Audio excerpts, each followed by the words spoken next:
we need to express to our kids, we need to help our kids experience this whole thing of education as an adventure that they are entering into. That we are already embarked on this adventure. We can't take it back now. People have come before us trying to understand the world, trying to live well, trying to create harmonious and just societies. We gain our strength from tapping into that rich tradition of people who have come before us. And that the truth of the world, which is true because of the brains that we happen to have evolved, is that, as Egan said, and as I quoted before, that we are surrounded by mystery. And what we know is fascinating. That there seems to be nothing in the world that is not terribly interesting once you get through the crust and get into the gooey inside of it. And so our primary task as parents when it comes to education, which is deeply connected to the kind of people that we want our kids to be, but it's not the same thing. It's not identical with it. But insofar as education comes into it, we want to help them experience this. Part of this is by demonstrating maybe I should say cultivating a omnivorous hunger to learn about everything in the world ourselves. Is to in my context, right? Like one of the things that I do with my kids is I bring them as much as possible into contact with people who are really great at explaining things about the world, who have themselves already fallen in love with weird things in the world and can help them fall in love with that too. Today's episode is proudly brought to you by Effortless. Effortless is the ultimate solution for startups and SMBs seeking seamless money management and compliance handling, e-invoicing and e-way bill generation with just a couple of clicks, slashing collection efforts by a staggering 90% through the magic of automated follow-ups, snapping a quick photo of your bill to instantly log expenses. With Effortless, you get the power of a consolidated bank account view, seeing both business and personal accounts seamlessly integrated. With Effortless, making UPI-like payments is a breeze. Effortless keeps you on track, ensuring your finances and compliance are always in top shape. Effortless wasn't just created by anyone. It was crafted by chartered accountant turned entrepreneurs who understand the pulse of startups and SMBs. Visit www.goeffortless.ai and embark on a journey that will redefine the way you do business. Effortless, because managing a business should be anything but a hassle.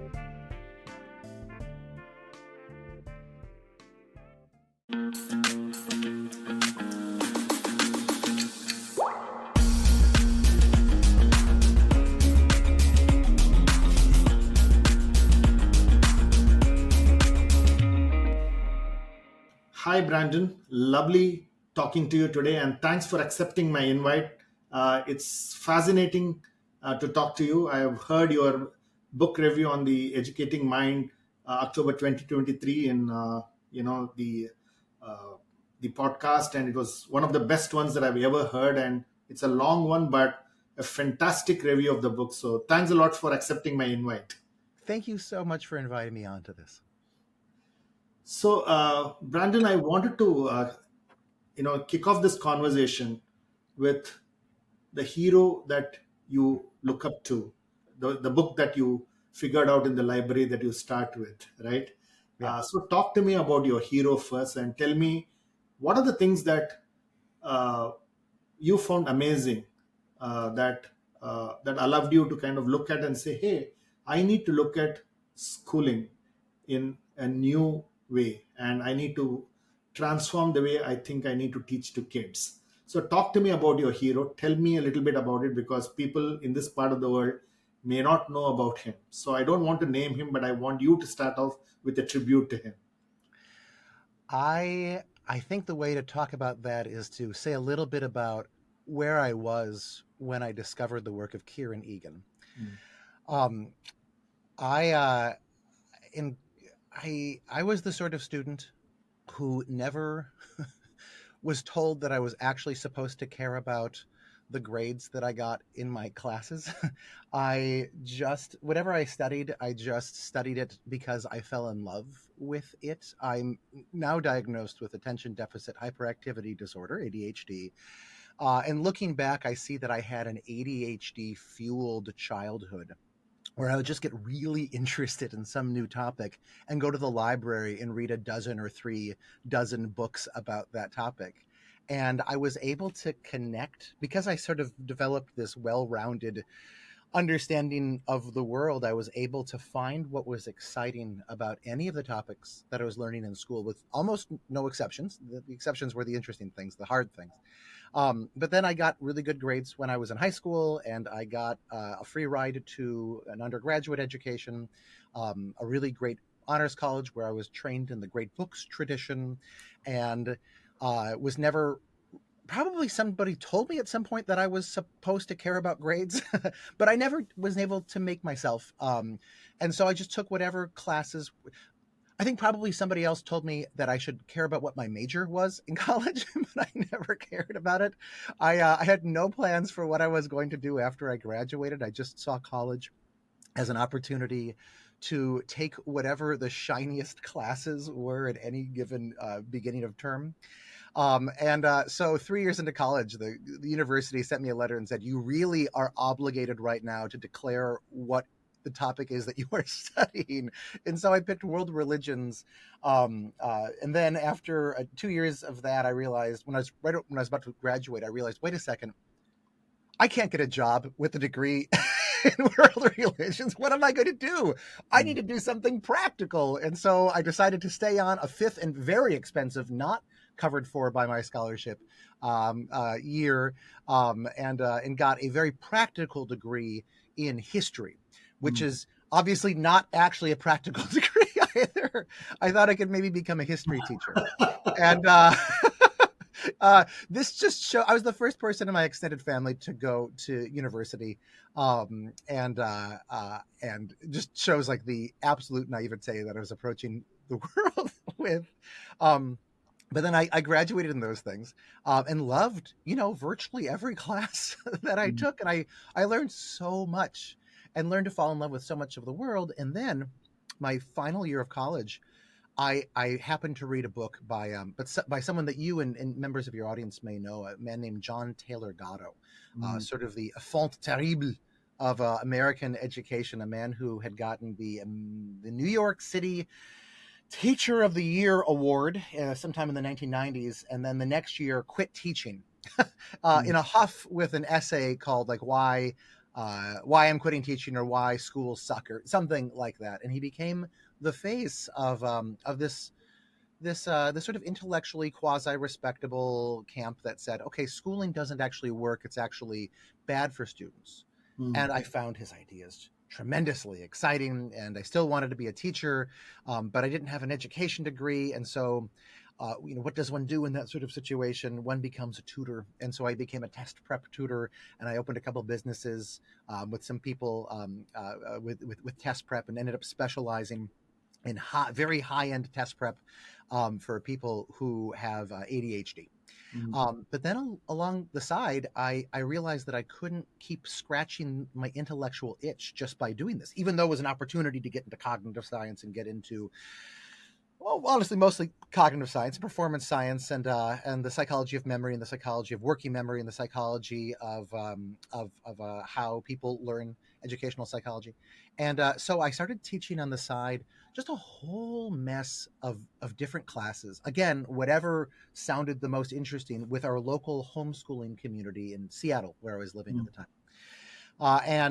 So I teach classes in history, because I actually had a degree in that: European history, world history, American history, but I hated teaching the same thing twice. And so I would go out of my way to find opportunities to teach classes in, big history, history from the Big Bang Mm. to the present and looking into the future studies, courses in world religions, courses in philosophy, courses in worldviews, from theism to naturalism to nihilism to existentialism to pantheistic monism to postmodernism, classes in the philosophy of evil, courses in happiness, right? Mm. All these intellectually very rigorous courses that I would teach with very brilliant, thoughtful, such cool kids, high Mm. schoolers mostly, but also preschoolers, also elementary schoolers, also college students, some middle schoolers even sometimes.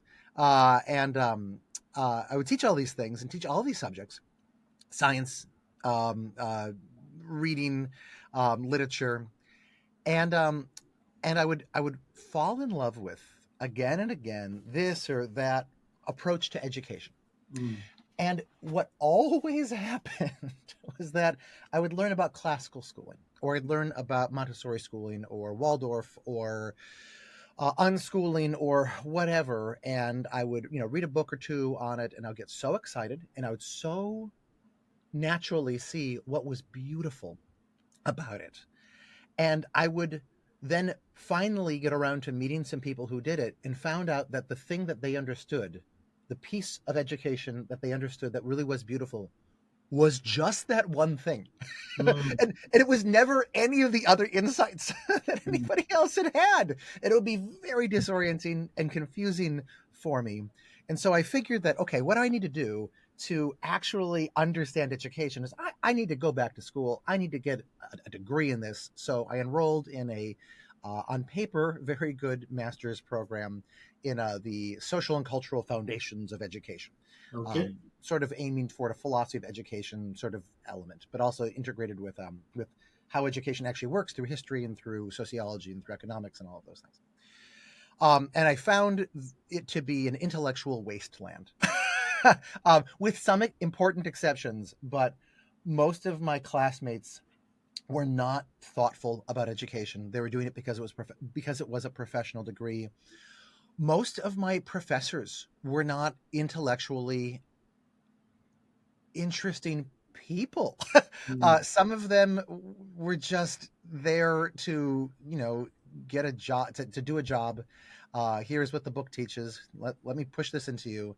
Others were ideologues of one sort or another, who were very close minded about, Okay. who came into the class with, there is one exact answer to the questions that we will ask in this. And my job is to give you the illusion that we are having a exciting, open conversation while bringing you to this answer. And if you do not get to this answer, bad things will happen. They wouldn't have put it that way, but that Mm. was very much my experience of that. Mm. With, to be clear, a small handful of very excellent exceptions. Mm. But the overall story was that. So I was in this funk. I was in this dark period of how do I make sense of education? When Mm. I was in an academic library and I was looking for one book, and I happened to run across this book by this thinker who I'd never heard about before, named Kieran Egan, called Mm. Getting It Wrong from the Beginning. Is it okay actually if I share my screen with this and, Fantastic. You and should. show this? You Thank should. you very You should. much. Let me just pull this up right now. Getting It Wrong from the Beginning. Here I go. Okay. Our Progressivist Inheritance from Herbert Spencer, John Dewey, and Jean Piaget by Kieran Egan. And I read it, and it asked the questions that nobody else was asking, and it put the big picture of not how like just this or that or whatever philosophy kind of work together, but these meta philosophies Mm. of education, Mm. and shown how the last 100 years had been this fruitless war, this pointless battle of arguing over the things that were not the most important things, between the Mm. educational traditionalists and the Mm. educational progressivists. We can and probably need to talk about what at least I am talking about when I say those things, Correct. because people use Correct. different phrases. Yeah. But this was like the hidden war in education, and he identified the problem of school better, at least that I had experienced, more clearly than anything that I had ever read, Mm. including the Enfant Terrible, which is that everything in the world is interesting, but we Mm. portray the world in schools to students as mostly as dull. Mm. But we are surrounded by mystery, and what Mm. we know is fascinating. Mm. And I was hooked. And then I found, after having read this, that he did not just raise the questions, he did not just identify the problem, Mm. but he had his own unique, very unique way of trying to answer this and set up a Mm. new foundation for education. Mm. And that he chronicles in a number of books, most sort of officially, the book The Educated Mind, How Cognitive Tools Shape Our Understanding. And I suppose I'm obligated, having shown one, to show that other one. Where are you? That's funny. Oh, here it is. Okay. Yeah, the educated mind. Yeah, and this is the book then that I ended up doing my book review for the Astral Codex 10 book Yeah, review contest. correct. The Astral Codex 10 book review, which you won the best award also, right? It is still the biggest thing to have happened in my life thus far. I have three wonderful children, and I have an amazing wife and wonderful friends. And probably I should put all of those things before the book review contest. But boy, it's a close match there. Uh, it's a good thing, I will say, that I had previously read and gotten hooked on his identification of what the problem was in Mm. education, Okay. because famously, and this is famous even among people who are partisans of Kieran Egan's way of approaching education, it is impossible. It is all but impossible to express what his ideas actually are. Mm. He strove to do it.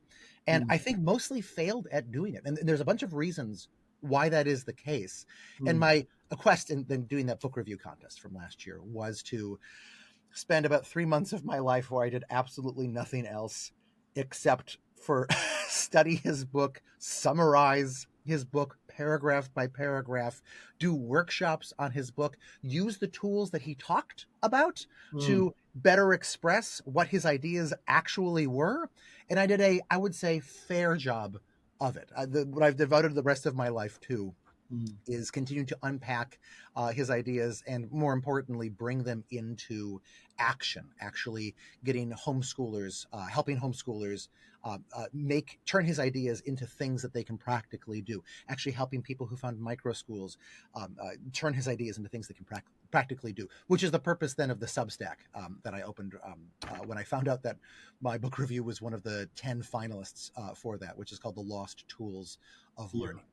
fantastic. So, what a story! What a story, Brandon. Uh, and it's a must listen for people in the Astral Codex 10 podcast to listen to this review. It's phenomenal. It's a 2.5 hour review, but the way you've done it is quite amazing. So one of the questions that puts me to ask you is, when you did this research and when you look at schools Mm-hmm. and when you say open schooling versus micro schooling versus the traditional public and private schools, Mm-hmm. so where have schools really uh, failed to deliver for for kids, and therefore the education is therefore broken? Why do you think that's the case today? I think there's a long answer to that, and let me try to give the shortest one.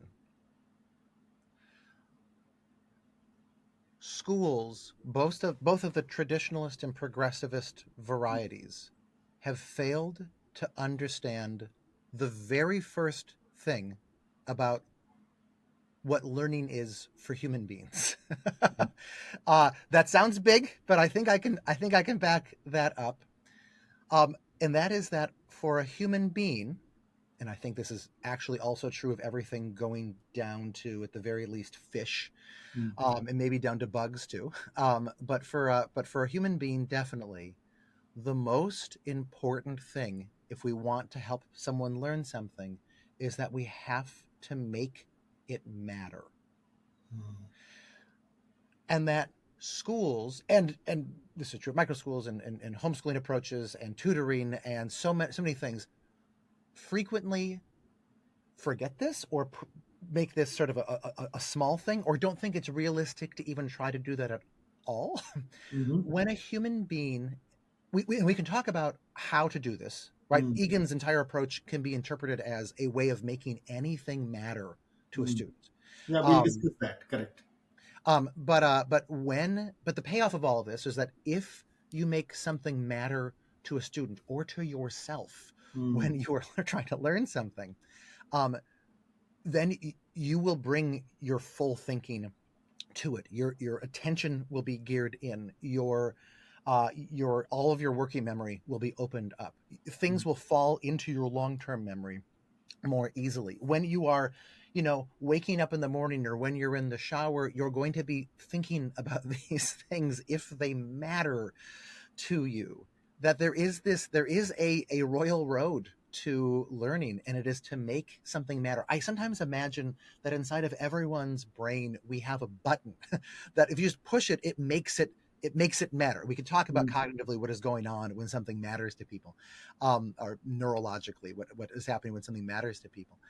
But I imagine I imagine it like there's a button inside of there, and as long as we can hit that button and keep that button hit when we Mm. are teaching, when we ourselves are learning, then we are geniuses, Mm. or something that maybe is not as august as the word genius, but I think really the word genius does come into it, right? There's that fake quote by Mm. Einstein: everybody is a genius, but if you expect a fish to climb a tree, I'm going to get this quote wrong, but if you expect a fish to climb a tree, it will live its entire life thinking that it's an idiot. I'm really butchering that quote, but there really is something that can be called genius that is natural to the human condition, Mm. and of course there is, because it's the only thing that we have going for us. We don't have claws. We don't have thick hides. We don't have horns. We don't have plates on our back.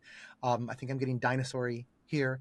The only thing that we have going for us is the 3 pounds of slimy slime that is the seed of reason inside of our heads. Mm. And so it makes sense that we should all be kind of genius. Mm. We're only that when something matters to us. So I think that is the major mistake, the major missed opportunity of both traditionalist and progressivist approaches to school. If I okay, so can I?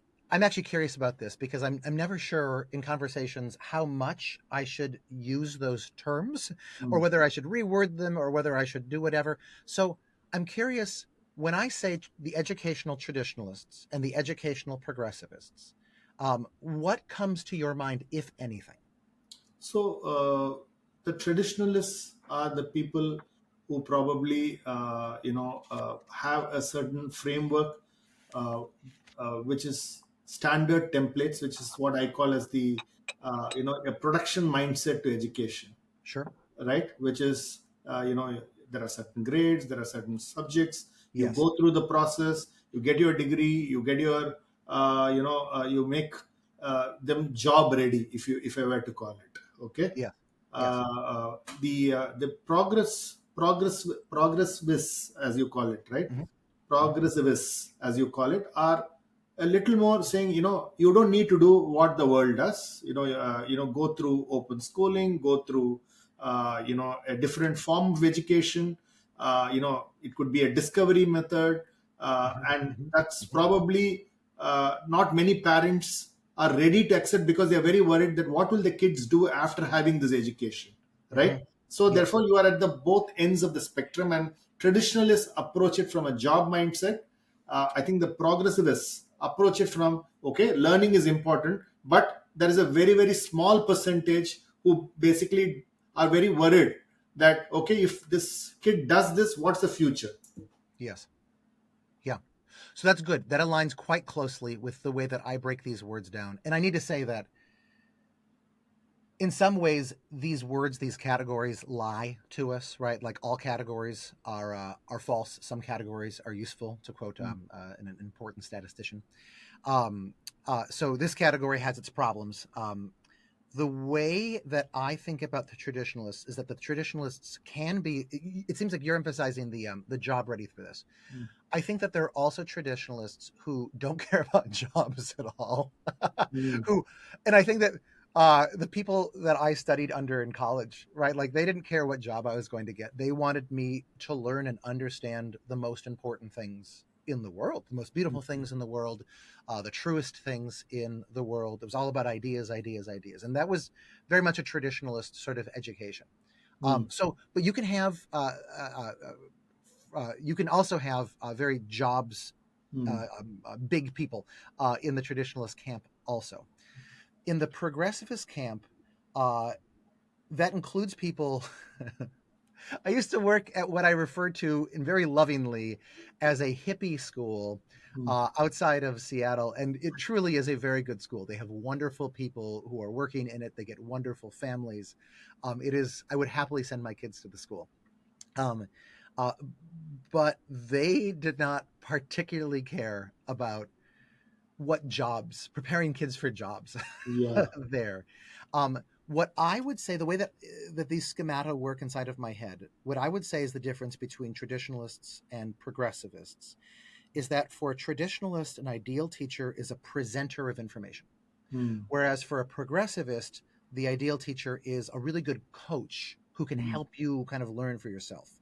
Mm. A student for a traditionalist is kind of a bucket Mm. for information to be put in, and a student for a progressivist is something like, oh, like I want. This sounds like a mean way of saying this, like a calculator, like Yeah. somebody who can do anything Mm.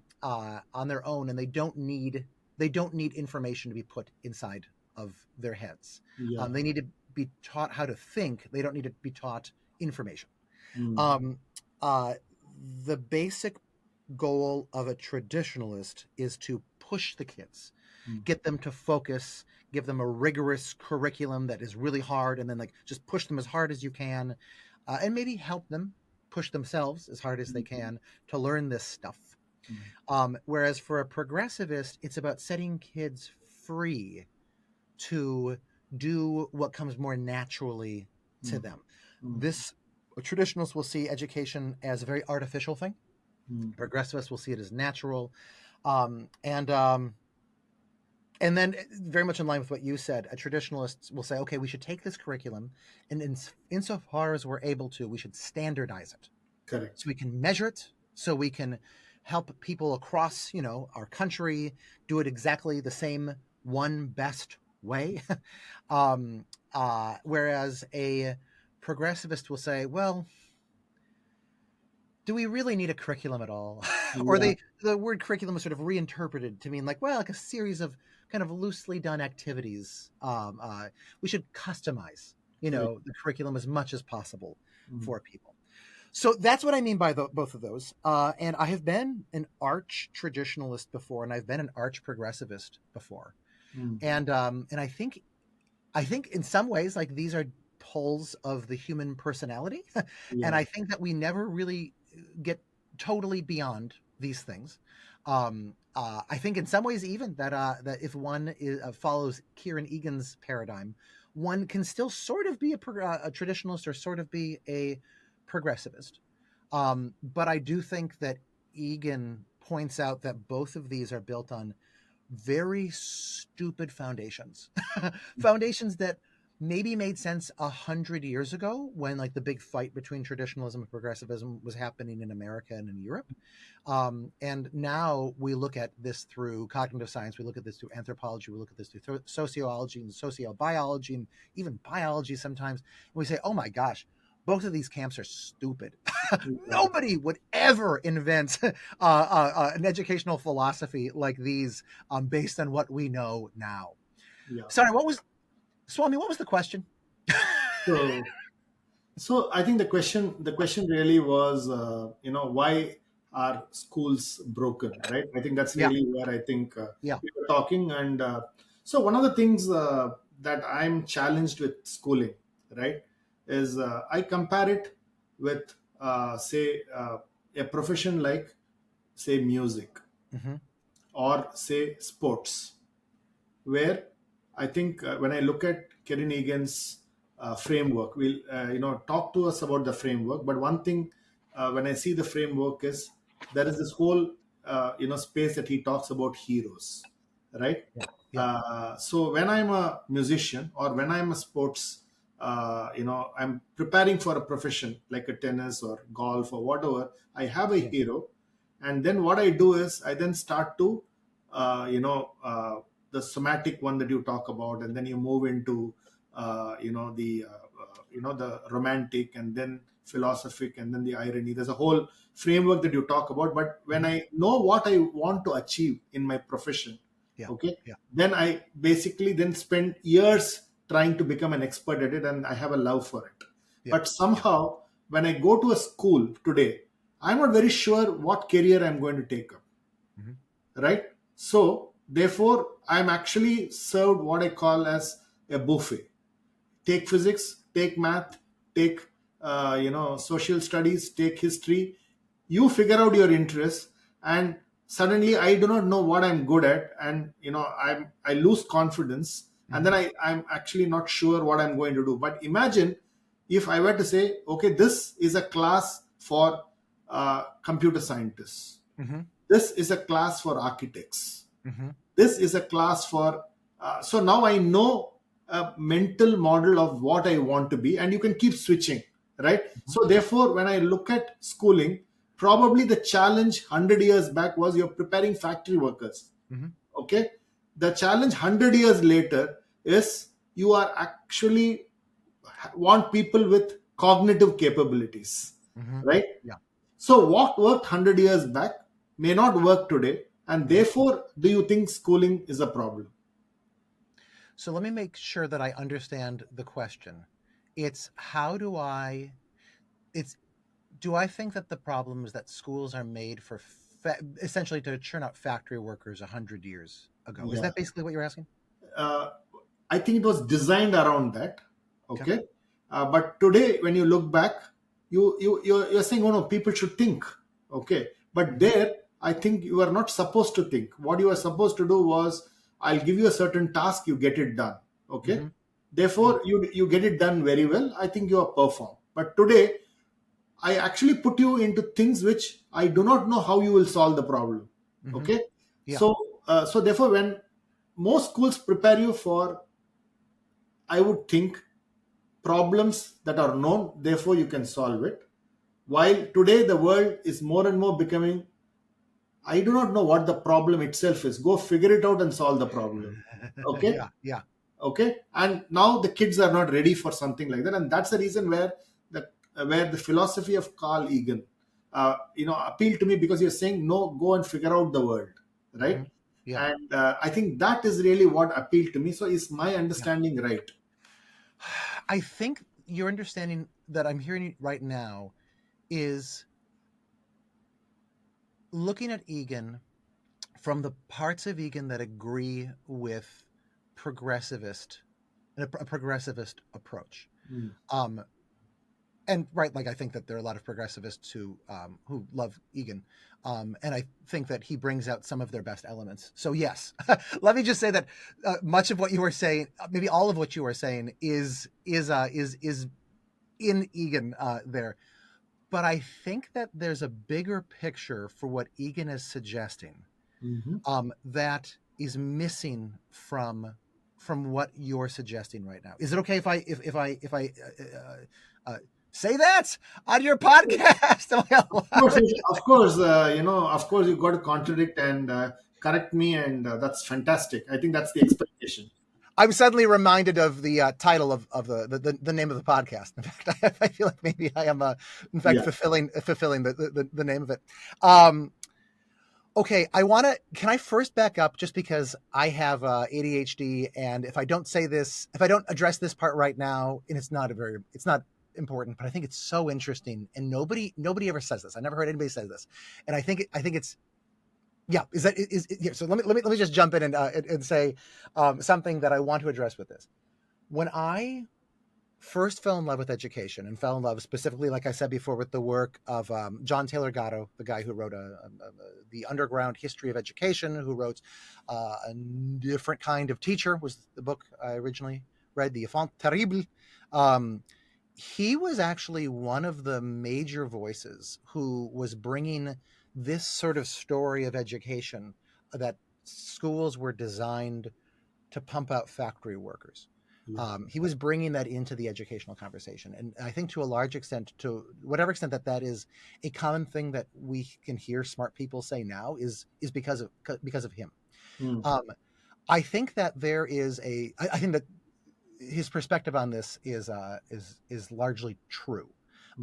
I used to see this as a villainous thing, because factory workers, that's terrible. And then I worked in a factory. I had a lot of odd jobs, and I realized, it's actually hard to work in a factory, and I'm terrible at it. It's not easy. It's not putting people down. It's actually was the most helpful economic thing to help them rise up. So I came to appreciate that. I think in America right now, we're actually seeing the effect in behavior, in students' behavior in classrooms. I know personally people who are also personal friends with teachers who have left the teaching profession because of discipline problems, by being punched by students and having their heads of schools not back them up. Because I think in some ways, even the heads of schools are saying, well, but we don't want to make schools into just training to be a factory worker. Yeah, we need to treat the students as moral agents. They've gone so far in that direction that now schools can't even run. Schools are so chaotic, at least in some situations. I feel like this is a moral panic right now in the United States, and I'm always skeptical of moral panics. But I think that also, that was seen as a problem in education 100 years ago, that, oh no, we're just pumping up factory workers. And I think that in some ways, educational traditionalism and educational progressivism arose to try to fix that problem. Okay. And the traditionalists said, what we need to do is pump these kids full of the most important, most beautiful, most true ideas that humanity has ever had. And that explains why a lot of, at least in America and Europe, the upper high school curriculum is given to so many academic things. Then the progressivists, kind of in the big divorce of education, of schooling, they got the elementary school curriculum, which is why, at least in America and much of Europe, the elementary, sorry, I should say England. I don't know the rest of Europe. France is a very different place educationally, where so much of the younger elementary school curriculum is very low content, academic content, very low rigor. It's a lot of, let's open up these opportunities for you to express yourself, to become curious, to fall in love with things. So this is sort of the Frankenstein monster that we have now of schools, that begin with 5 or 6 years of traditionalism and end with 5 or 6 or 7 years of, at least 4 years of traditionalism. And I will say that this is the worst of all possible worlds. I think maybe if you flipped it, actually, it might work better. If you had traditionalism first and progressivism second. I'm not sure about that. I will push back on the idea that the problem is that we're just pumping up factory workers, because I think that we've been trying to fix that problem for 100 years. And I think that our attempts to fix that problem have now become the problems that we've been trying to fix. And we've never been able to fix the problem. We've never been able to make schools into the places that everyone agrees that we want them to be, intellectually vivacious, vibrant places where kids are learning all sorts of new ideas, learning about themselves, learning about the grand world around them, catching up with the biggest insights of science, but also learning about their local communities, right? Learning what it is to be a human being. Everyone more or less agrees. They'll use different words to describe this, these two camps, but I think that there's a beautiful vision of education that incorporates all of that, that everyone more or less agrees on, and everyone more or less agrees that we are failing terribly at that. Whew, okay, sorry. That is my response to the factory sort of Perfect. thing. You want to Perfect. respond to that, because I can also I can piggyback off of the other thing that you said about well, there's a crucial word, a secret word that you said that I think is the secret to solving everything. But do you Hmm. want to respond back to what I just said? No, I agree with that because so one of the things uh, that makes me think about this is because so when these kids end up in a workplace, uh, they are not they are actually trained to address a problem, but the workplace does not does not give you the problem. You've got to comprehend the problem, Yeah, right? And yeah, suddenly when you have to comprehend the problem, they're asking a question saying, tell me what to do. Okay, while their bosses are actually telling them, go figure out the problem and solve it.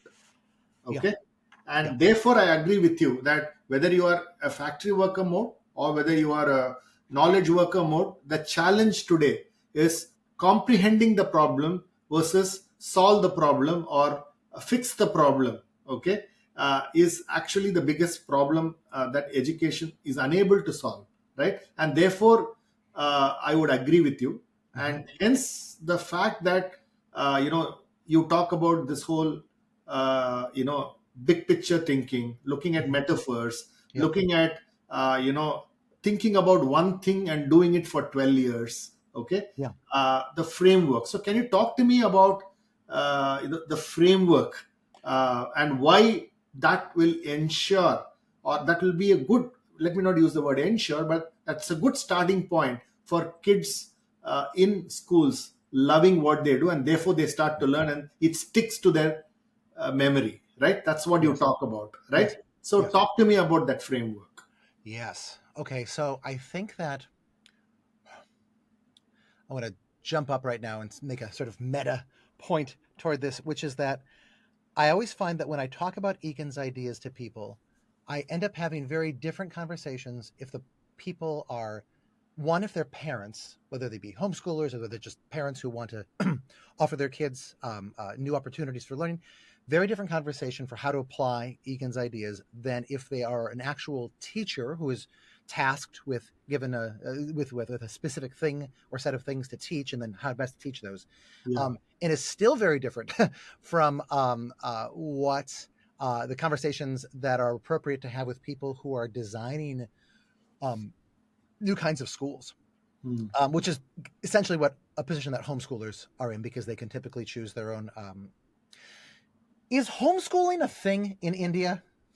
It's catching up. It's a very, very small percentage.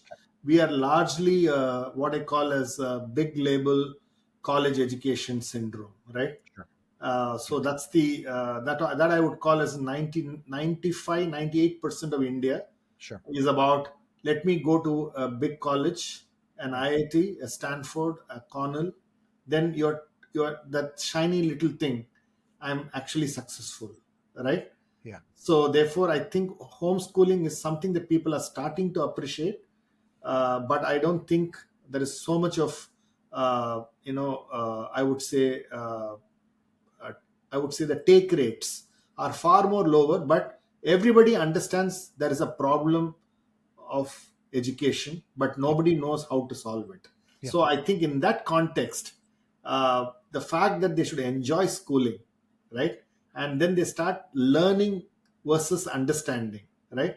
Hmm. What you talk about, okay, I can, education is one thing, learning is another thing, Hmm. understanding is another thing, right? Yeah. So I Yeah. think there is a struggle in India about this, and kids go through this problem, and therefore this concept that you talked about appealed to me, which is the reason I thought we should have this conversation. Well, then maybe a good way for maybe a question that I should ask you is, would you like me to answer this question as if I'm talking to a teacher or talking to a school founder? So I would say I would take three, not two. So one is to a teacher, one is probably to a school founder, and three is to a parent. Sure. Sure. Okay, because I think parents also need to take cognizance of the fact that they have to prepare these kids for the world, right? And therefore, just grades alone don't make kids successful, and they then suddenly realize this 25 years later, right? Yeah. So therefore, the fact that these three things are so important. So talk to me about a teacher being a coach. Okay, talk to me about school providing ecosystem for learning through understanding, and talk to me about how parents need to create an environment and not worry too much about uh, you know uh, uh, labels, but if the kid starts to understand, they'll figure out a way to succeed, right? Sure. So I think these are three important problems I think we are talking today, and I Sure. would like to Sure. address them specifically in these three tracks. Sure. Sure. Happy to do it. Um, I would say that then that with this going back to your earlier, pardon me, with this going back to your earlier question of what is this whole big picture? How does one tap into it to make learning meaningful, to Mm, make learning matter? mm, I would say that from the perspective of a teacher, the best that one who's has a curriculum that they are obligated to teach, the best that one can usually do is to say, is to start when one is thinking about every lesson, to start by saying, not what is the most important piece of this information for my students to understand academically, which might be the traditionalist approach. And it's not to say, what is the most practical element of this for that students can use. Both of these are not neither of these are terrible. um, but if you take this this understanding of human psychology seriously, that we need to make things matter, mm, we say, okay, if I have this lesson on, I don't know, the Pythagorean theorem, right? mm, Um, what about this matters emotionally mm, to me? Um, One of the things that we've been finding through the last 30, 40 now years of psychology is that we used to think that there was cognition and there was emotion. There was mm, thinking and there was feeling, and that these mm, things were relatively separate. And insofar as insofar, and that education is about the thinking parts, mm, and that insofar as the emotion comes into learning, it's bad. It gets in the way of mm. learning. Correct. So much educational psychology has been written that absolutely ignores emotions. I was told once in graduate school when I was bringing up some Egan ideas, they said, yes, yes, yes, but that's motivation. That's Mm. separate. I'm like, no, that's never, ever, ever separate. You are fundamentally Absolutely. misconceiving of what learning is. What is wrong with this place? So then a teacher sits down when I'll say this, like when I sit down and I think about a lesson, right? Mm, I say, okay, what is the most emotionally affecting aspect of this to me? mm, And how can I make that the center of the lesson? mm, How can I make that like something like a hook at the beginning? mm, How can how can I make that the payoff at the end of the lesson? Um, what I do with we haven't talked at all, but the company that I that I run have we? So I should say at this point that at the beginning of the pandemic, I started a company called Science is Weird, with yeah. the explicit purpose of being a publicly accessible, a globally accessible instantiation example of Kieran Egan's vision of education, because I True. saw that one of the biggest limits in people talking about Egan was that people didn't have uh, many examples that they could look at. And, I know that some people like us, like we can understand things through ideas, just through the intellectual work of a thing. But most people, like, and honestly, me, when I'm learning about something that's not about education, like I just need lots of examples of Yeah. the thing. And so what I've been doing with Egan education is coming up with so many examples of Mm, what Egan education looks like. Every lesson is designed to be a, carefully crafted um, uh, uh, instantiation example of what Egan can look like. So with those, I actually start with a riddle, And then the ending is this revelation that upsets your view of reality, that is in fact the exact opposite of something that you'd always assumed about the world, but that and that you just never that you I guess that's the definition of an assumption, right? That you did not think that that it would ever could be flipped around. So, sorry, I guess what am I answering? I'm answering the question of what should a teacher do to bring the big picture in. Yeah. One should imagine that your students are meaning makers, that they have this view of the world, this emotionally charged view of the world, and you should find the aspect of your lesson that most is exciting, shocking, even for that, and then you should have the whole lesson be a way of sort of pulling out and exploring that one insight, or at least that is a way of bringing Egan in. Beautiful, beautiful. So I'm going to intervene here, Please. Brandon, and say, imagine I was teaching something like calculus, and you run a company. Science is weird, right? Yeah. So you're talking about, say, calculus, and you say, hey, as a kid, I really, and I'm assuming you're in the middle school, or maybe a high school, where you're really talking about calculus. Mm-hmm. And one thing you talk about is bringing emotion Mm-hmm. and relevance, Mm-hmm. and the impact of calculus, how it can help in the world, right? So I think one of the articles that you write about is about the eclipse that you've written, saying is, okay, sun is how far is sun, how big is sun, okay. So you have to give it as metaphors, and you explain it so beautifully. So imagine I was teaching calculus, okay. So if I was a teacher, if I have to bring emotion into the classroom, okay, and make it exciting for the kid to go back and start thinking about calculus, okay. So what would you suggest as the path to take this into Egan's principles? So I love that you use the example of calculus, because calculus is the one branch of math that I understand the least well. But let's stick with it, because I think this would maybe be interesting for both of us to explore. I should say that I got a 800 on my GRE quantitative. Like I'm able to do math, but I took a one course in brief calculus in college. I got a B minus in it. I'd earned a C plus, and the professor was kind to me. That is the lowest grade I ever got in any college course.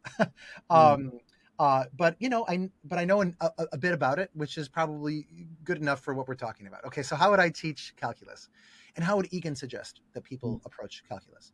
Correct. So one of the things that Egan suggests is, like I said, like thinking about like how does calculus like make you feel about the thing? Like what is really cool about this? So from what I understand about the history of mathematics, that calculus is about instantaneous change. How to and what I vaguely remember from my calculus course is how to measure essentially a curve, or the area under a curve, without just having to approximate it by understanding by drawing straight lines.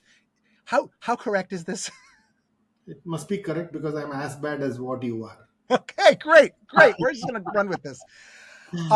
So the first thing that I wonder is, who the heck cares about this, right? And I remember coming into our pre-calculus course when I was in high school.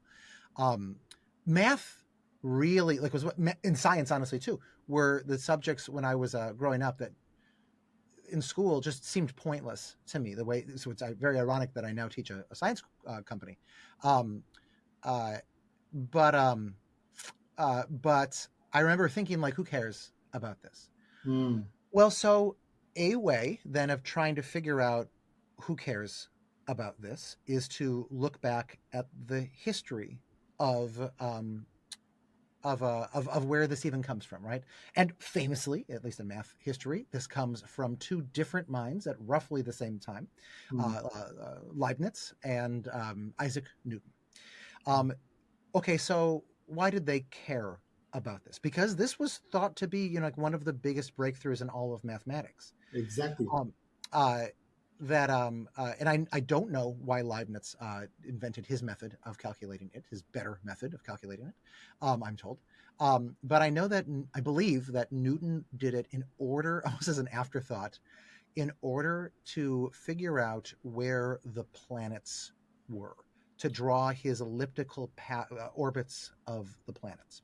Okay. So, um, uh, you might think then that I would say, okay, so I should just tell this story to students. And honestly, like telling the origin story of a thing is very Eganian to do. But even still, like one could do this and it would be fine. It would be fine, but the kids wouldn't care. We Mm. would not actually have succeeded in making this matter to students. Okay. So, and this is where I've not yet solved the problem of how to do this with calculus. I have solved this problem with a bunch of other pieces of the So why mathematics. did you take something that you've solved so that that'll be interesting perspective? Sure. Let me think of something that you want me to name for that. But let me just jump in and say that, like, the way that I would then try to solve this for to make a lesson on this or to introduce this in college or high school would be to look at, okay, like, what were the methods available to Newton beforehand, Mm. um, and was it even thought that you could never solve the for the area under the curve? Mm. Um, there's an element of like then telling students the story such that they actually care about it, Mm. framing this, imagine that this was made into a movie, and imagine that we are hearing the trailer for the movie. In a Mm. world where everyone knew you could never compute the area under a curve, comes Isaac Newton, Mm. right? And you see the picture of him staring off into the sky and seeing the moon go around the earth, and the apple falls on his head. He goes, oh my gosh, it's the same thing, the moon is falling, um, and so you need a good story for this, but then you need to make it such that when the students like see the insight that he has Mm. about, like, here is how you calculate the area under a curve, they go, oh my gosh, right, Yeah. this is how you do it. So now go ahead and give me something in the something else in the high school curriculum, or in the middle school, or even the elementary school curriculum. So you And can I'll pick up take you it from can pick up what you have done, because I know Science is Weird has some fantastic courses. So pick up one that that you're doing right now, and actually put out the framework of Egan, saying that this is the way you've improvised on it and you have used some fundamentals out of Egan's philosophy. sure, So sure. pick up one course and talk to us about it. So I guess I'll use kind of riffing off of Newton here. Let me pick the solar system. Hmm.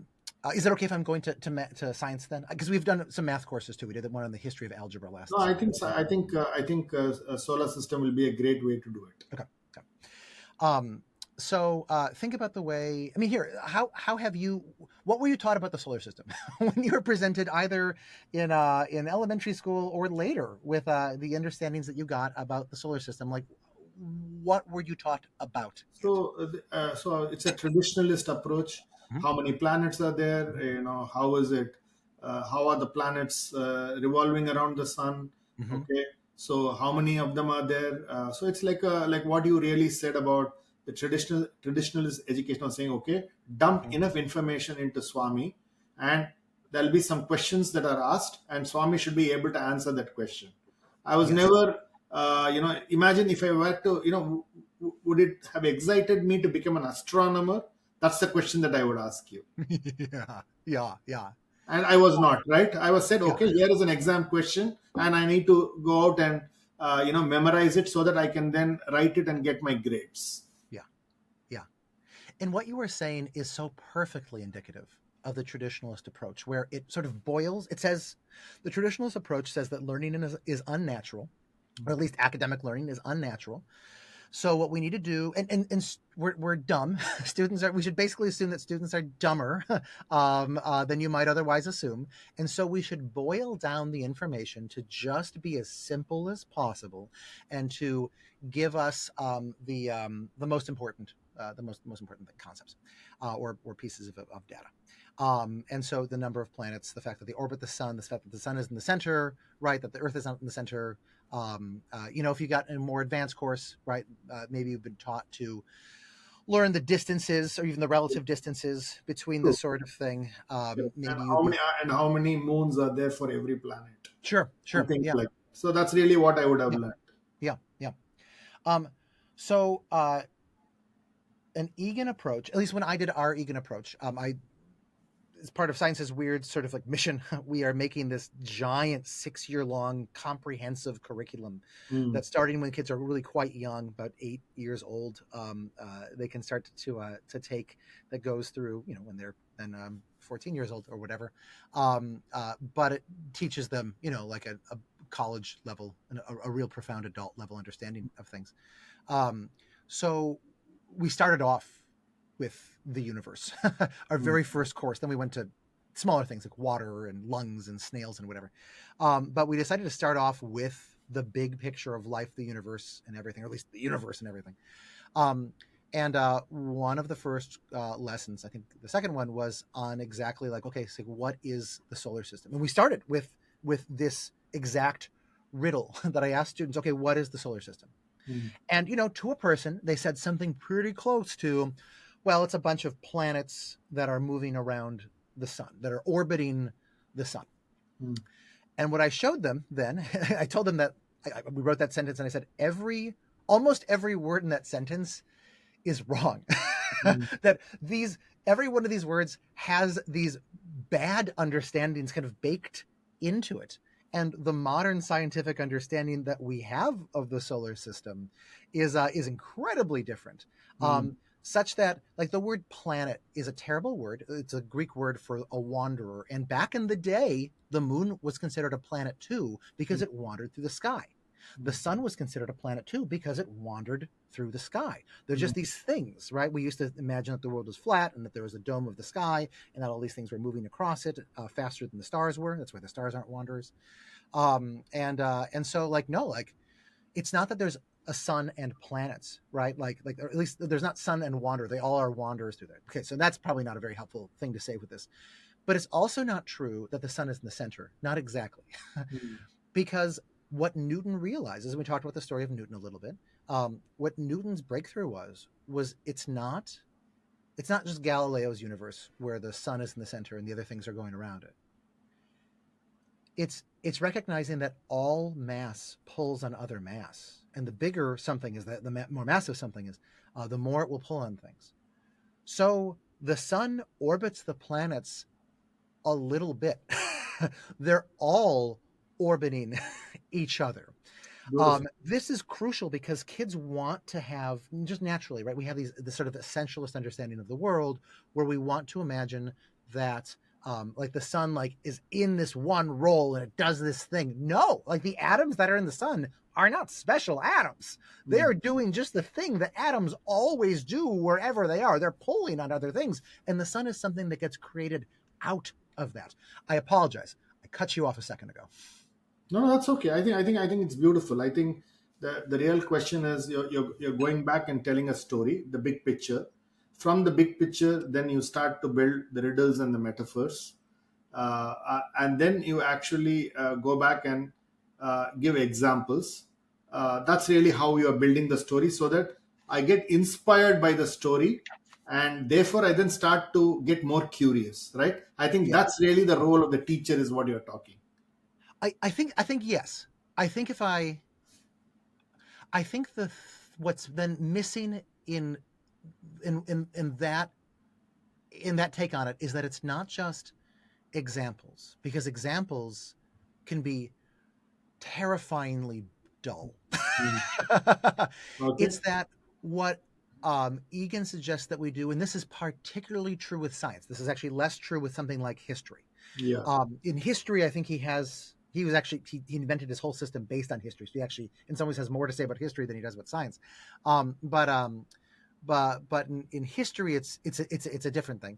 But in science, especially, it's about what are the students' assumptions. Let us flip that over. Mm. So then, by the end of that lesson, and by the end of the lesson, you realize that, wait a second, like, even the word orbit is wrong. The word orbit means sphere, means ball.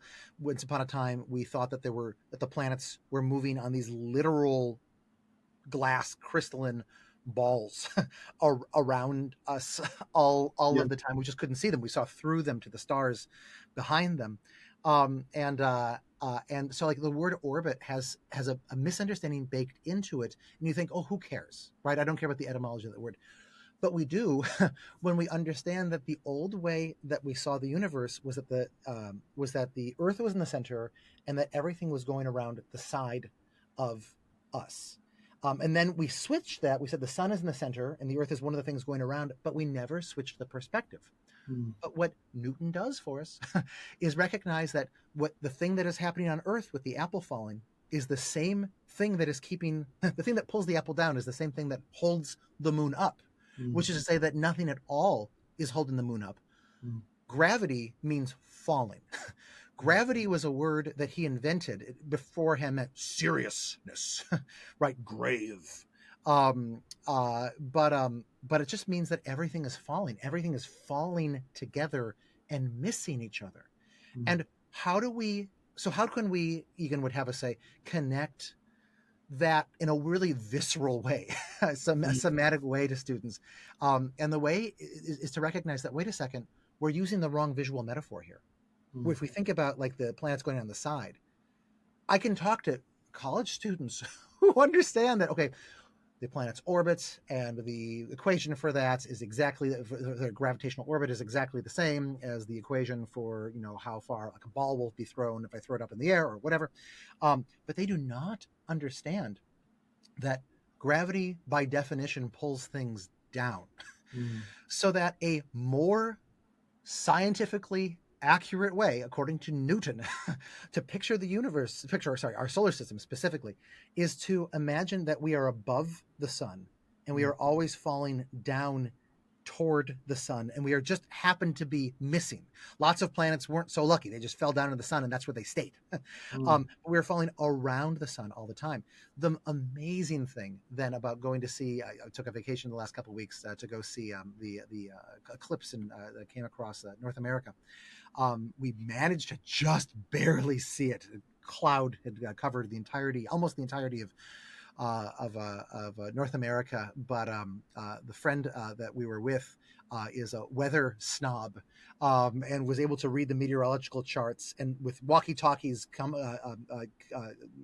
talking between two different minivans, we were able to jet around the hinterlands, the boonies of Texas, in order to find a very small spot that the sky was visible for those crucial 5 or whatever minutes. But anyway, the amazing thing from that was not just looking up and seeing, oh, look, it's really cool in the sky, right? My year-old daughter was able to appreciate that. She was pointing up to the sky going, wow, right? And that is really cool. But then when you bring together this understanding of the solar system, where you realize, wait a second, in some important way, it's more scientifically accurate for me to say, not say that I'm looking up at the sun in the eclipse, but I'm looking down at the sun. And the moon is 400 times closer than the sun. It's 400 times smaller than the sun. It's as if I'm at the top of a skyscraper and I'm looking down at the ground below. That's where the sun is. And I have a pea in my hand and I'm stretching out the pea, and that is just about perfectly blocking this giant sun that is down at the bottom of that of the skyscraper. And the P is the moon right there, and like the Earth in this situation would be about the size of a tennis ball or something.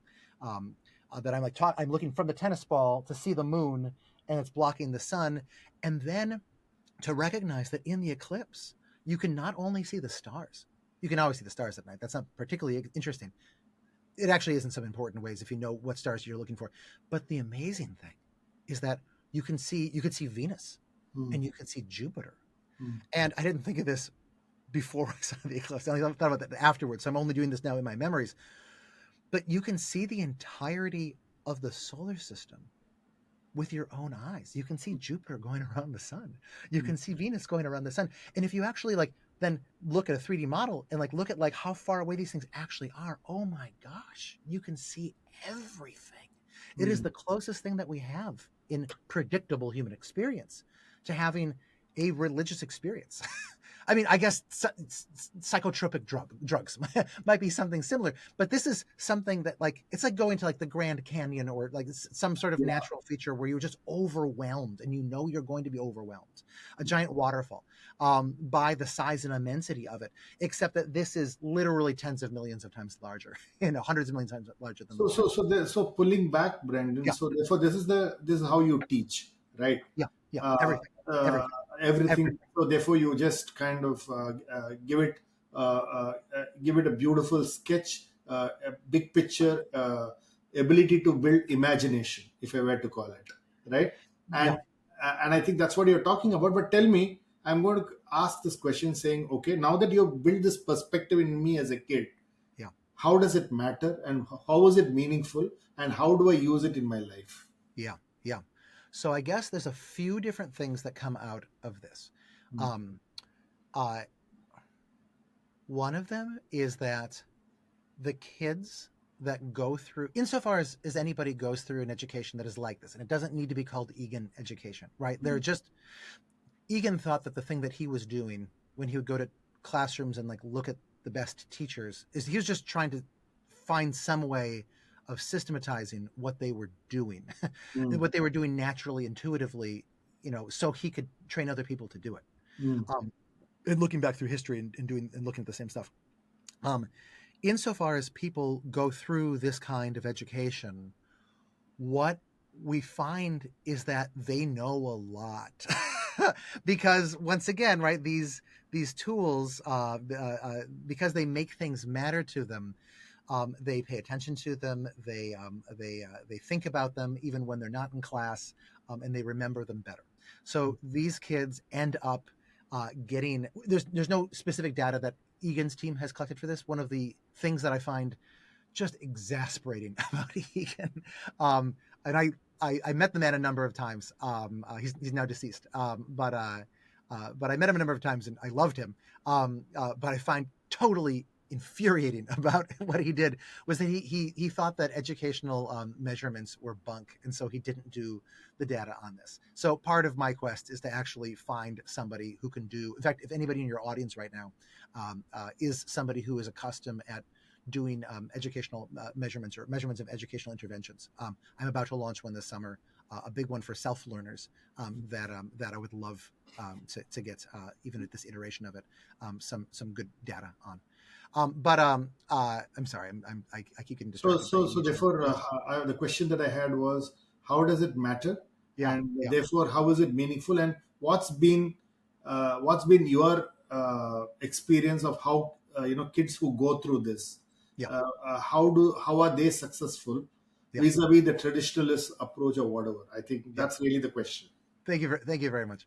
Um, so I would say that one of the things that we just see is that kids learn a lot, which is, maybe that doesn't sound very important, but that's the entire aim of traditionalist education. Mm, um, this is in some ways ironic because traditionalism says we want to be efficient about mm, this. We want to standardize things, right? So we mm, want to pluck out the most important things and then push kids to really learn those things. From that perspective, I feel like the kind of lessons that we've just been talking about seem terribly inefficient to them. Wait, why are you asking riddles? Wait, why are you talking about these? Why are you sharing these stories mm, of these things? Surely you could do this more efficiently. But, human minds are not designed to be efficient. mm, Sometimes I don't want to sound like we should just try to be as inefficient as possible. That's stupid. mm, You will learn nothing that way. And I and but if one uses Egan's tools of stories and heroes and upending metaphor systems and things of that nature, shocking revelations, then one can end up doing a much better, more efficient job than the people who try to be efficient. So that's one thing.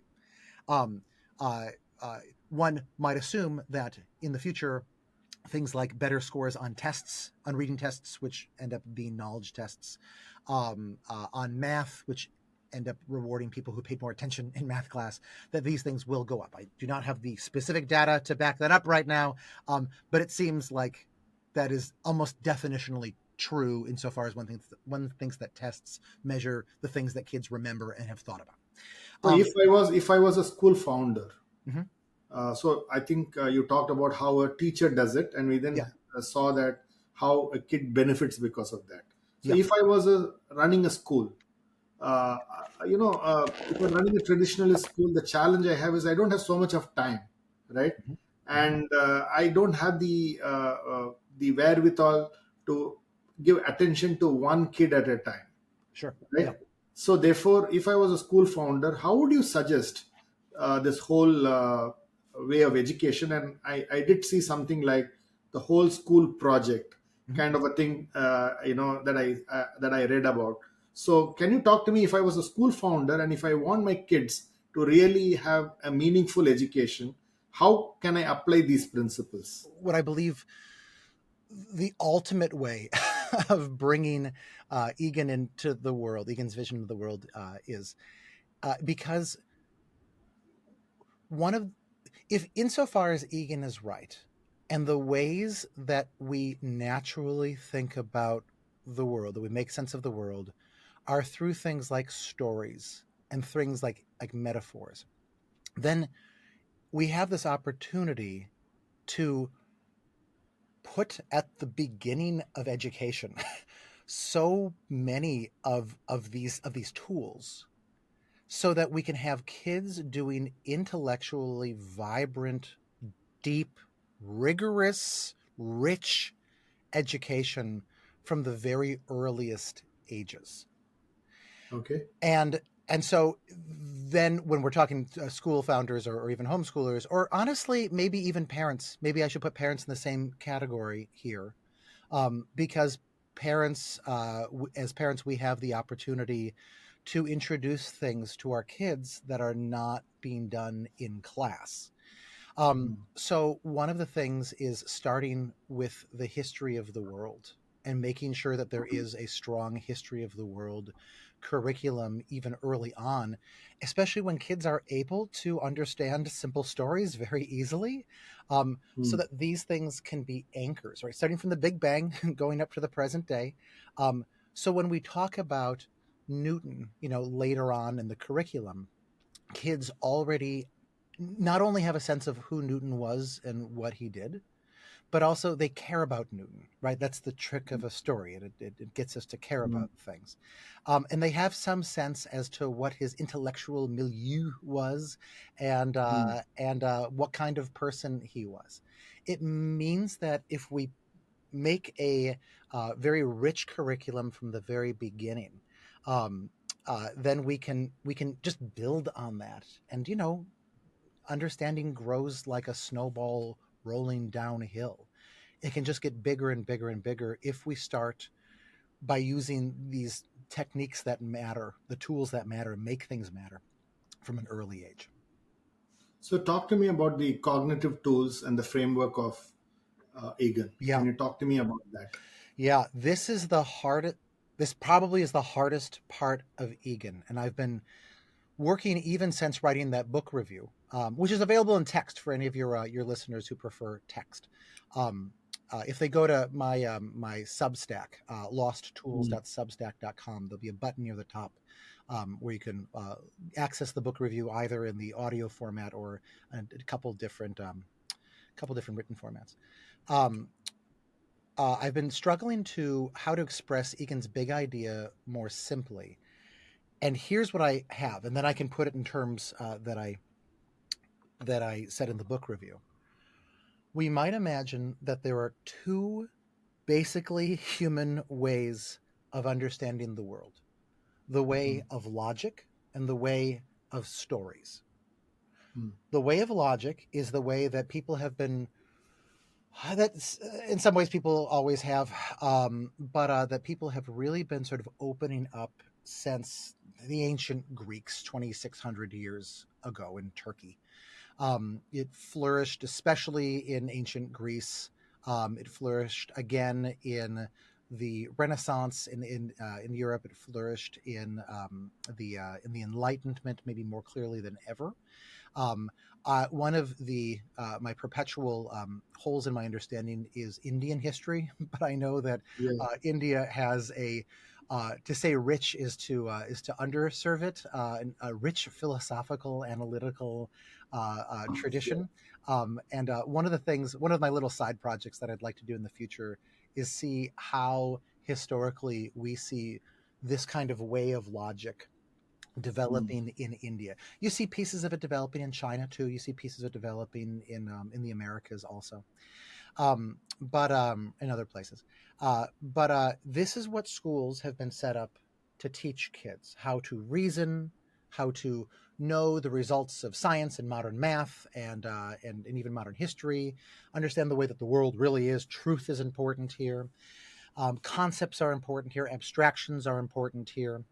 Um, but meanwhile, there has been from, probably going back at least 100,000 years, maybe 200, maybe a half million years for Mm. for humans, this way of story, where when Mm. people suddenly be able to are these apes that begin to be able to speak, we suddenly are able to tell stories, and our sentences are small stories.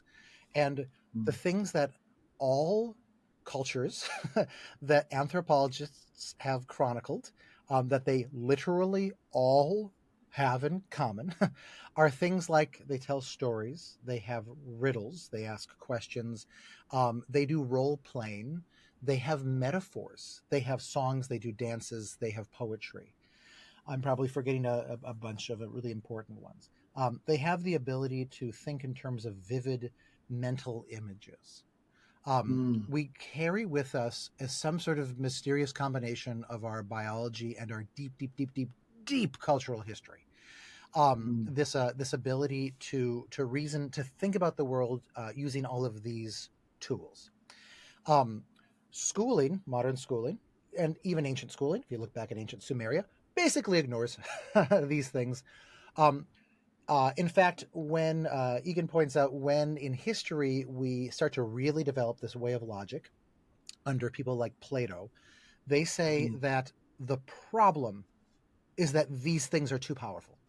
And that what we need to Mm. do is we need to destroy these things, because these things are compelling, and these things Mm. are not do not necessarily point us to an accurate way of seeing the truth of the world. They are illusions, they lie. And so there is this attempt to by the people who advocate this way to destroy these things at worst, and at best to see these things as, well, maybe they're helpful. Maybe, sure, you could tell a story. You could use some metaphors. Sure, that's good. You should do that. You should do that a bunch.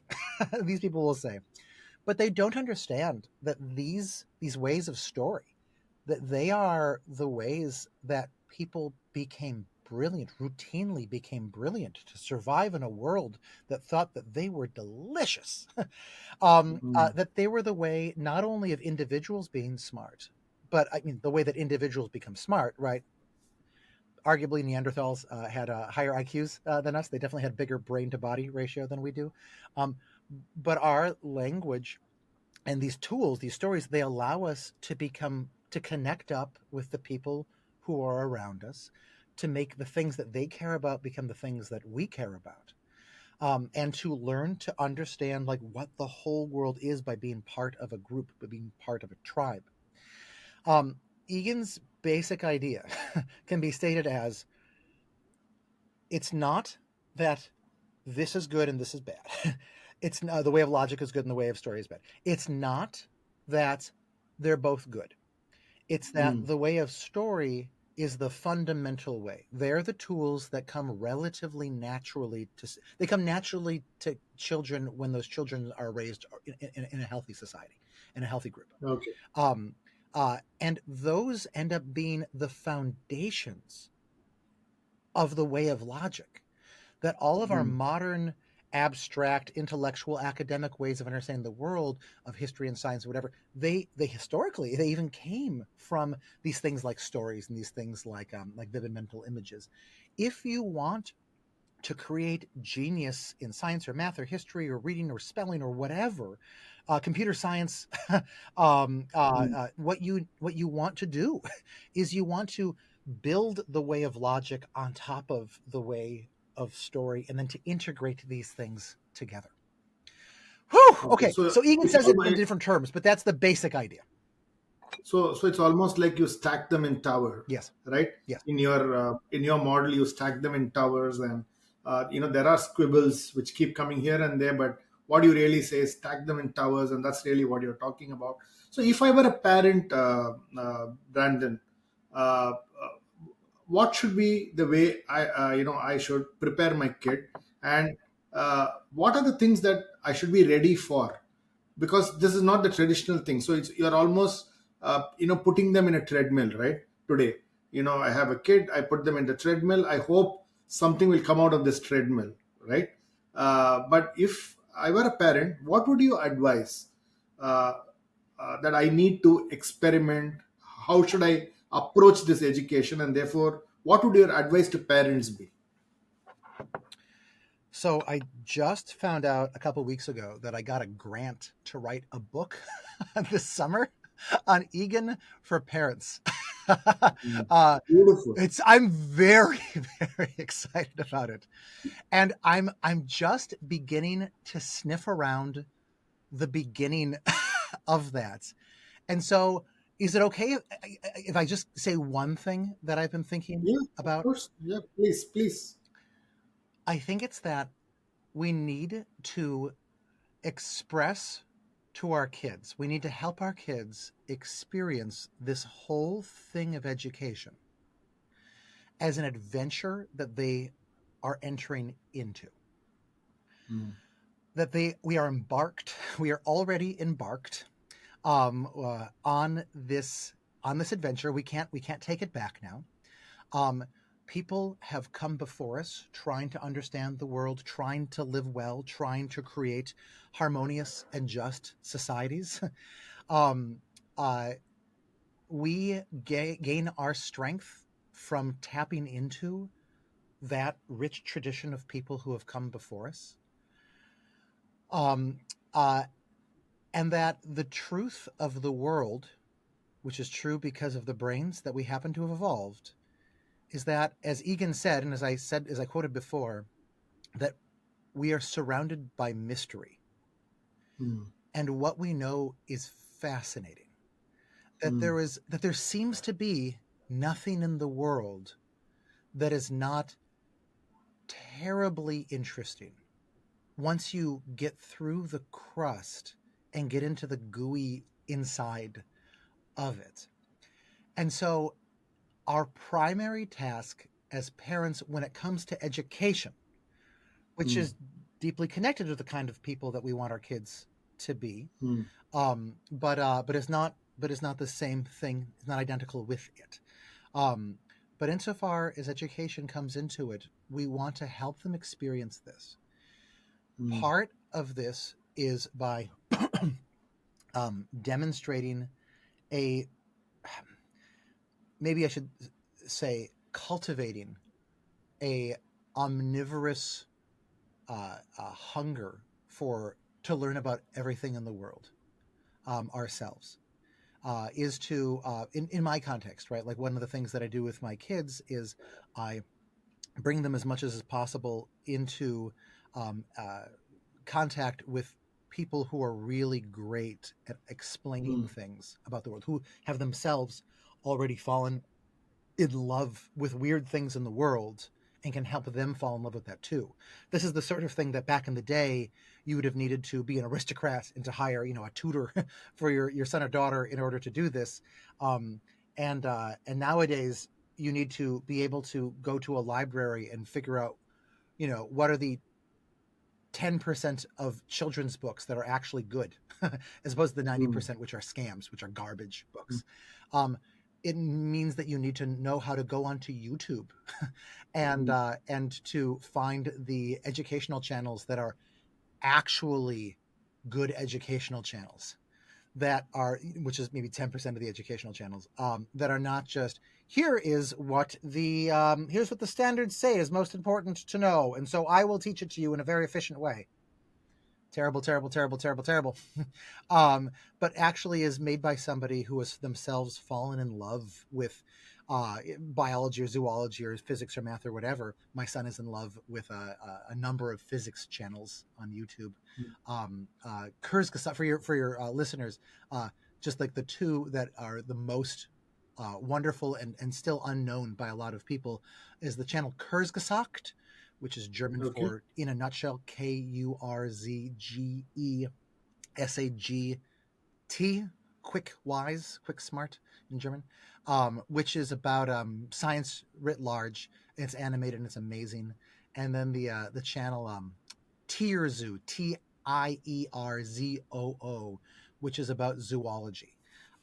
Okay. Which are the most Eganish channels ever. They I'm sure they've never heard of Egan, but Mm. they're so Egan-y without realizing it, and they just help kids fall in love with the topics that they talk about. So as parents, you are saying prepare that environment and spend time in actually getting them to love what they are learning and what they are studying, and build the build the big picture for them, and get the best experts to keep talking to them so that they are able to imagine. That's really what you're talking about, Yeah. right? Yes. Yeah. Yeah. And I would say that the word, Beautiful. and I would say that using the definition of the word imagine that Egan used, Egan named his method imaginative education, which is a name that Yeah. I will never forgive him for inventing because imagination means all sorts of different things to all sorts of different people. For him, Yeah. imagination was his code word for when you love something and you think about it using stories and concepts and your body and an understanding of how it is heroic and just all of these kinds of understandings combined and mixed together was his word for imagination. Yeah, yeah, So tell me, Brandon. My last set of questions are, there's one thing that Egan talks about, and which you also talk about, which is all these subjects are connected, is what you say, yeah, right? There is, for example, there is some connectivity between mathematics, chemistry, physics, and you beautifully put it in your website, Science is Weird, where you say, you know what, these are all made up of atoms, and chemistry is about actually this, and I read that it's so fascinating. So do you really believe that this, the way these are all connected, is fundamental to how you then start to think about the concept of science itself? yes, absolutely. um One of the images that we use on our website is a tower that at the bottom says physics, and then the next layer is chemistry, and then biology, and then earth science, then biology, then anatomy, then zoology. That every one of these things is grounded in the thing that comes before it. Um, uh, that that all of these sciences are meant to fit together. The Hmm. way that we have made schools, that we've designed these things in schools, comes from the way that these disciplines have evolved over the centuries.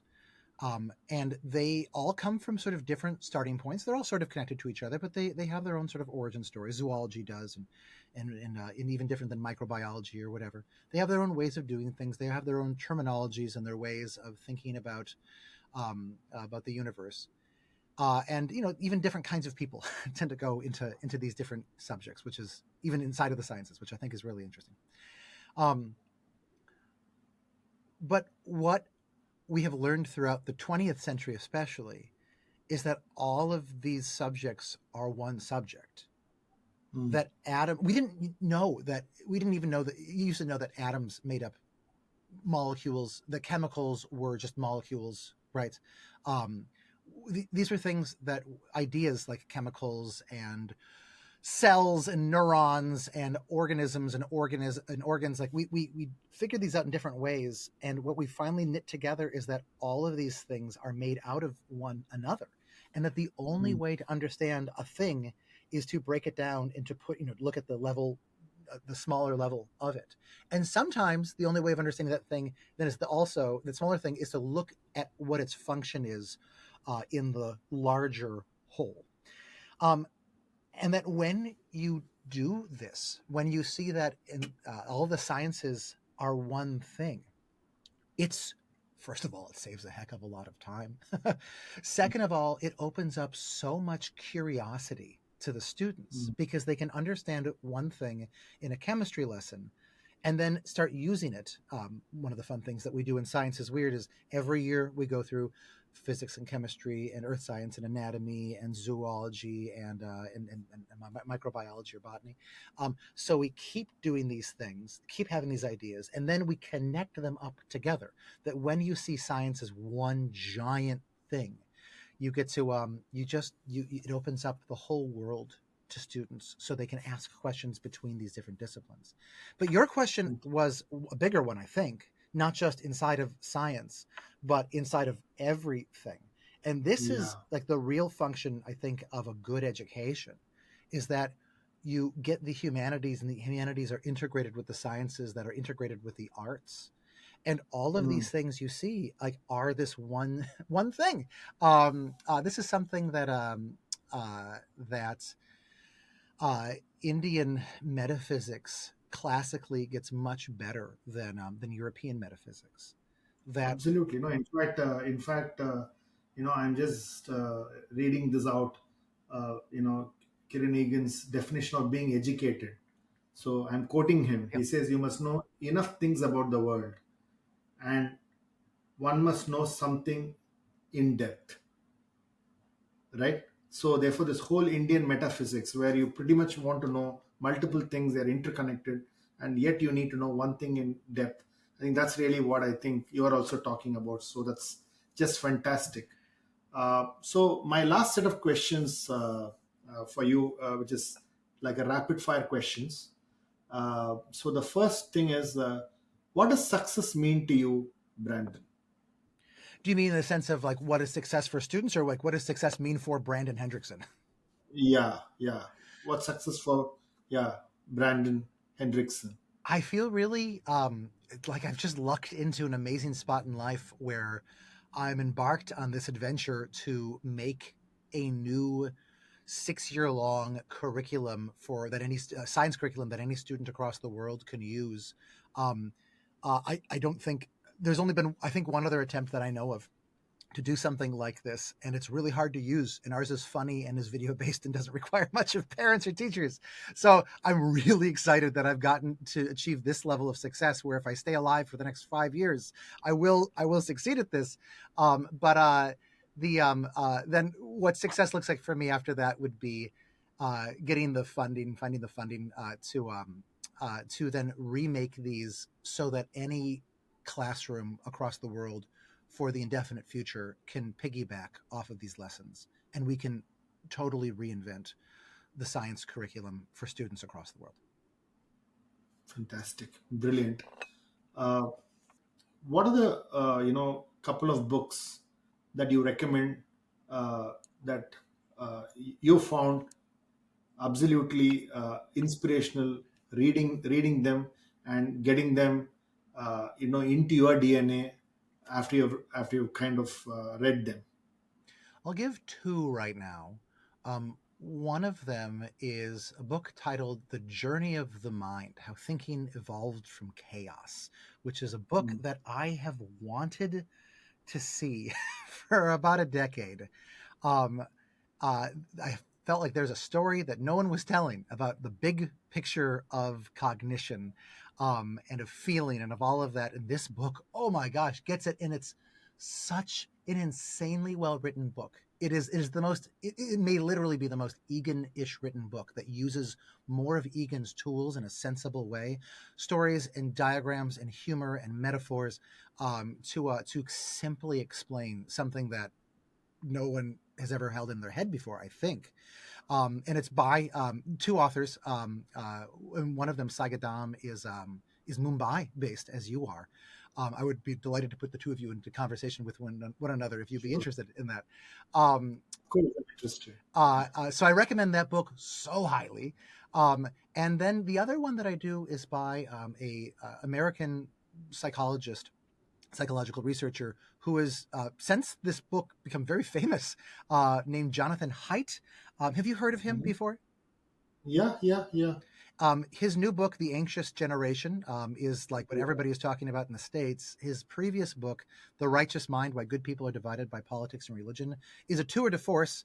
But the book of his that I fell in love with, and the one that I think is really his best one, is one that nobody talks about anymore, which is The Happiness Hypothesis: Finding Modern Truth in Ancient Wisdom.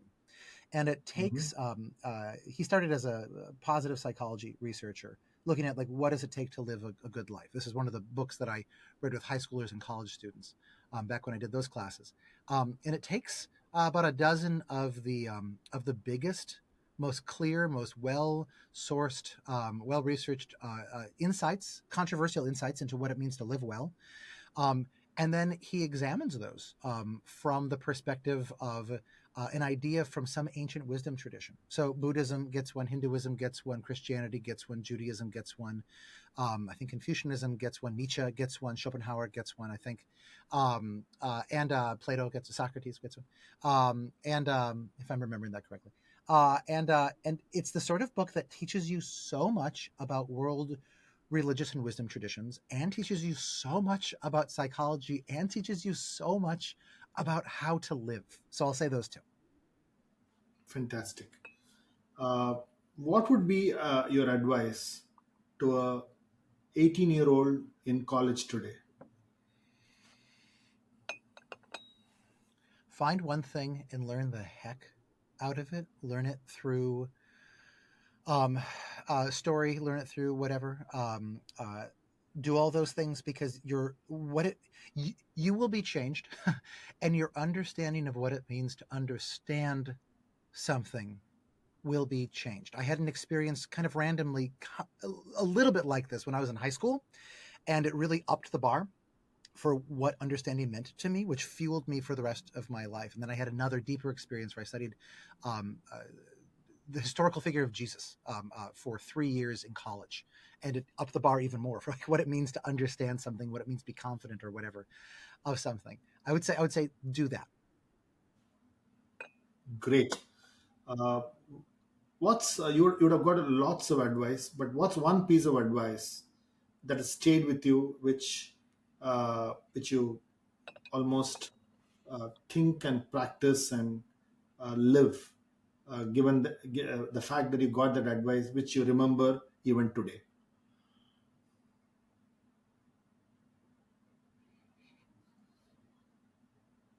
I've been fortunate enough to have so many wonderful people, caring, loving, wise people around me. Um, I'm going to say this. I feel like if I were my own PR agent, I would tell myself, Brandon, stop, Brandon, don't do it. If you want to edit this out later, that's perfectly fine. Um, but I was about to propose to my wife, and I asked my grandfather what advice that he had for marriage, and he said, treat her like a queen. Which, my grandfather was a recovered alcoholic who was like a bad boy when he was younger, and so like this was this is not like the most erudite, it's not the most like sophisticated piece of advice, but I have strived to I've tried hard to to follow that every day of my now almost 17-year marriage, and I have a really good marriage. And I love Brilliant. my wife dearly, and I feel like that is actually the basis.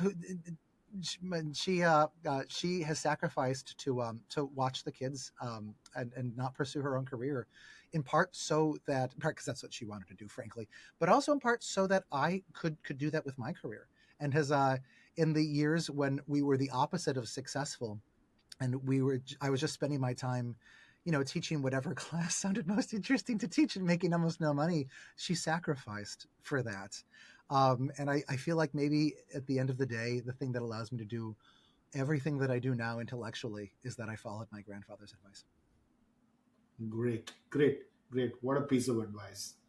Uh, uh, if you were to have a dream dinner and you want to invite them for that dream dinner, who are the one or two people who you would want to be on the table, and they may be living or they may be dead, but who would you want uh, to be on the dinner table, and why? I love big conversations where people build off of each other's ideas and play together, but those are hard to orchestrate. And I feel like the more interesting the people would be, the more likely they would be to not work well together like that. So I also excel at like really like rich, deep one-on-one conversations. And I'm gonna here use the cheater's answer. I would probably talk to. I'm not at this moment in my life a theist. I was raised a very devout Christian, and I'm not at this moment in my life a devout Christian.